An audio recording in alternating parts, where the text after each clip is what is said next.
रमजान का पाक महीना पूरा होने को था। हर किसी की तरह आसिफ को भी ईद का इंतजार था। लेकिन इस बार की ईद उसके लिए क्या इम्तिहान लाने वाली थी, इस बात से वो अनजान था। आसिफ अपने बूढ़े माँ बाप के साथ कुछ ही महीनों पहले अपने गांव से गाजियाबाद आया था। गांव में सूखा पड़ा तो खेती खराब हो गई और जो थोड़ी बहुत जमीन उसके अब्बा के पास थी वो कर्ज चुकाने में चली गई। लिहाजा आमदनी की तलाश आसिफ को गाजियाबाद ले आई। यहाँ कुछ रिश्तेदार रहते थे, पर जब आसिफ की माली हालत के बारे में सुना तो उन्होंने भी मुंह मोड़ लिया। कुछ दिन मजदूरी करके गुजारा किया। इस दौरान आसिफ की मुलाकात राम से हुई, जो उसके साथ ही मजदूरी किया करता था। दोनों हमउम्र थे। जल्दी ही दोनों अच्छे दोस्त बन गए। एक दिन आसिफ को उदास देखकर राम ने उससे पूछा, क्या हो गया आसिफ भाई? क्यों मुंह कमरा लटकाए बैठे है, हो? पर अभी उसका तो दिन किराया शुरू दे हुआ पाना है। बस में नहीं अभी है। से थक गए? जो मजदूरी हाँ मिलती भाई, है थक उससे गया तो हूं। हम तीनों लोगों पर के काम से खाने का ही नहीं, जुगाड़ हो पाता है अपनी बस। मुश्किलों से। सुबह ही सोचा मकान था मालिक गांव से हल्ला बाहर मचा कर निकलूंगा गया है तो कोई कि अगर अच्छा जल्दी काम किराया करके नहीं अम्मी दिया और तो अब्बा बाहर को निकाल अच्छी देगा। जिंदगी दे पाऊंगा। समझ नहीं आ रहा, लेकिन यहाँ आकर अल्लाह तो हालत हाफिज और गुनाह की खराब सजा हो दे गई। रहे हैं। गांव में अरे भाई, कम से कम एक इतना परेशान झोपड़ी होने थी की जरूरत नहीं। जो कहने। तुम्हारा रोजा भी है, तबीयत बिगड़ जाएगी। ऊपर वाला जब मुसीबतें देता है तो उनका हल भी देता है साथ में। शायद मैं कुछ कर सकता हूं तुम्हारे लिए। तुम क्या करोगे भाई? तुम पर भी तो अपनी माँ की जिम्मेदारी है, और ऊपर से उनकी बीमारी। अब कैसी है वो? पहले से ठीक है। सुनो आसिफ भाई, मुझे एक नौकरी के बारे में पता चला है। अरे वो मेन मार्केट में सलीम मियां है ना, जिनकी कपड़ों की बहुत बड़ी दुकान है, वहां एक बंदा चाहिए।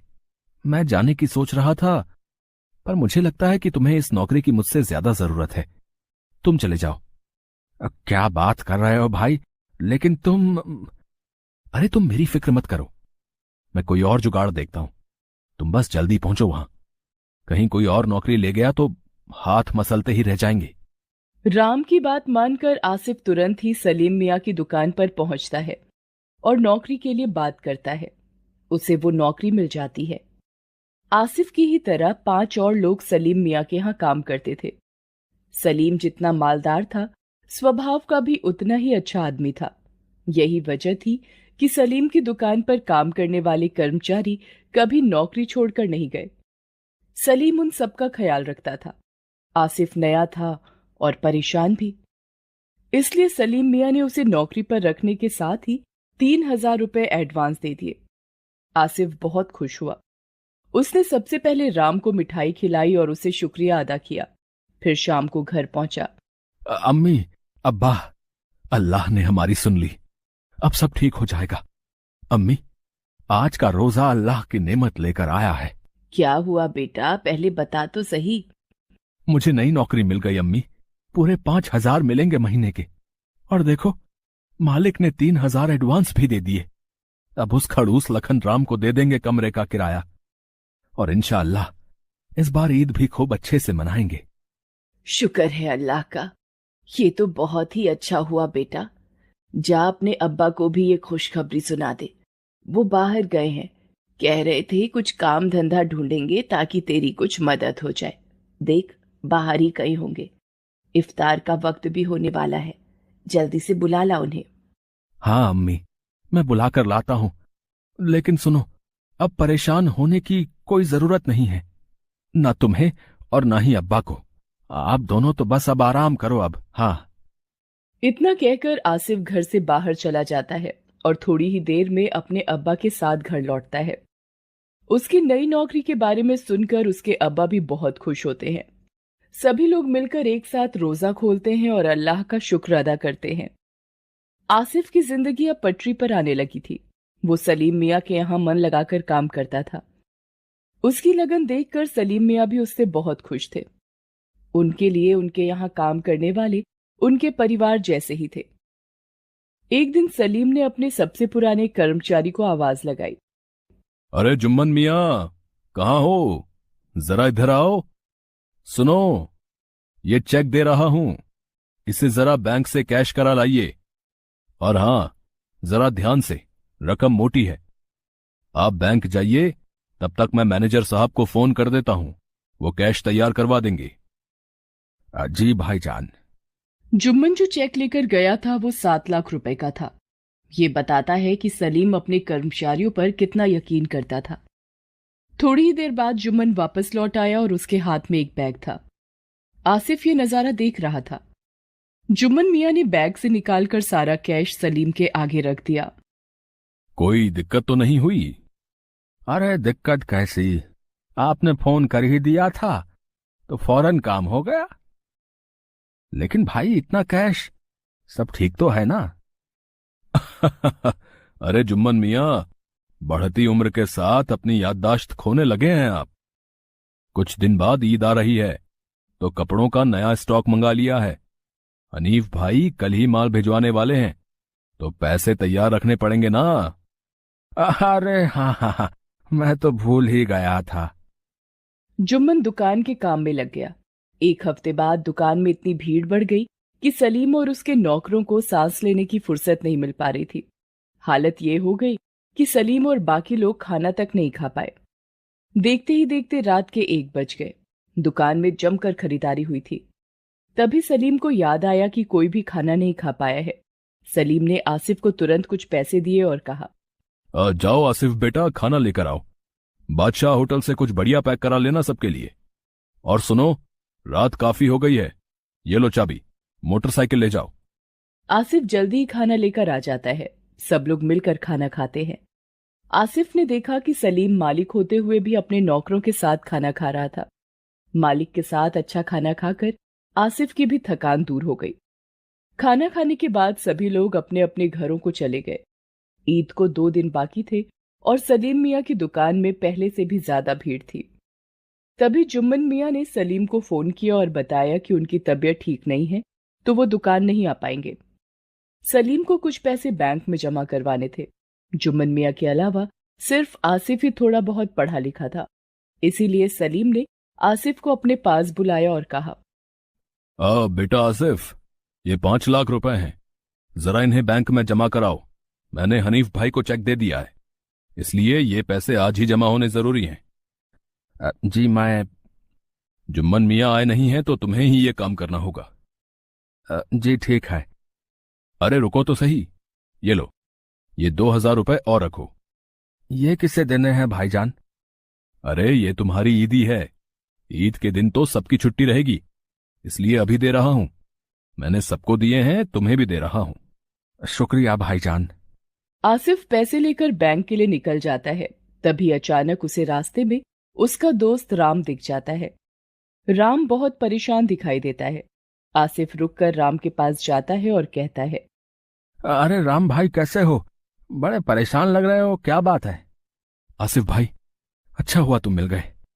बड़ी मुसीबत आ गई है, क्या करूं कुछ समझ नहीं आ रहा। अरे हुआ क्या, ये तो बताओ। भाई करीब 1 घंटे पहले मां अचानक से बेहोश हो गई। अच्छा हुआ मैं घर पर ही था। अस्पताल लेकर गया तो पता चला कि उन्हें दिल का दौरा पड़ा है। डॉक्टर कह रहे हैं कि अभी उनका ऑपरेशन करना होगा, वरना कुछ भी हो सकता है। अच्छा, ये तो वाकई परेशानी वाली बात है। कितना खर्चा कह रहे हैं? 3 लाख मांग रहे हैं भाई। बताओ कहां से लाऊं मैं इतने सारे पैसे? लगता है अब नहीं बचा पाऊंगा मां को। इतना कहते ही राम फूट फूट कर रोने लगता है। आसिफ के पास उस वक्त 5 लाख रुपए थे, पर वो पैसे उसके नहीं थे। वो राम की मदद करना चाहता था, पर सलीम से वफादारी का ख्याल भी उसके मन में था। वो राम को दिलासा देता है और थोड़ी देर सोचने के बाद वो राम की मदद करने का फैसला लेता है। राम उसके लिए दोस्त कम भाई ज्यादा था। बुरे वक्त में उसने भी तो आसिफ की मदद की थी। अब मदद करने की बारी आसिफ की थी। यही सोचकर उसने राम को 3 लाख रुपए दिए और उससे कहा, अब परेशान मत हो भाई। तुमने ही कहा था ना कि जब अल्लाह मुसीबत देता है तो उसका हल भी देता है। ये लो, ये रहे 3 लाख रुपए। जल्दी जाओ और मां का इलाज करवाओ। भाई लेकिन इतने पैसे कहां से? बस ये समझ लो कि सलीम भाई से कर्ज लिए हैं, मिलकर वापस कर देंगे। तुम अभी इलाज शुरू करवाओ सबसे पहले। राम आसिफ को गले लगाकर शुक्रिया कहता है और तुरंत ही अपनी मां के ऑपरेशन के लिए पैसे जमा करवा देता है। ऑपरेशन अच्छे से हो जाता है और उसकी मां की जान बच जाती है। आसिफ ने राम की मदद तो कर दी थी, पर अब सलीम का सामना करने की उसमें हिम्मत नहीं थी। उसने सलीम का भरोसा तोड़ा था। वो सबसे पहले बैंक जाकर बचे हुए 2 लाख रुपए जमा करवाता है और फिर घर जाकर अपना सामान पैक करने लगता है। आसिफ को घबराया हुआ देखकर उसकी अम्मी उससे पूछती हैं, अरे आसिफ, कहीं जा रहा है बेटा? क्या हुआ, कुछ बता तो सही। कुछ नहीं अम्मी, जरूरी काम से बाहर जा रहा हूं। लेकिन परसों ईद है बेटा। जरूरी काम है अम्मी, जाना होगा मुझे। इतना कहकर आसिफ अपना सामान लेकर घर से बाहर चला जाता है। उसकी अम्मी को कुछ समझ नहीं आता। उधर जब आसिफ दुकान नहीं लौटता तो सलीम बैंक में फोन करता है।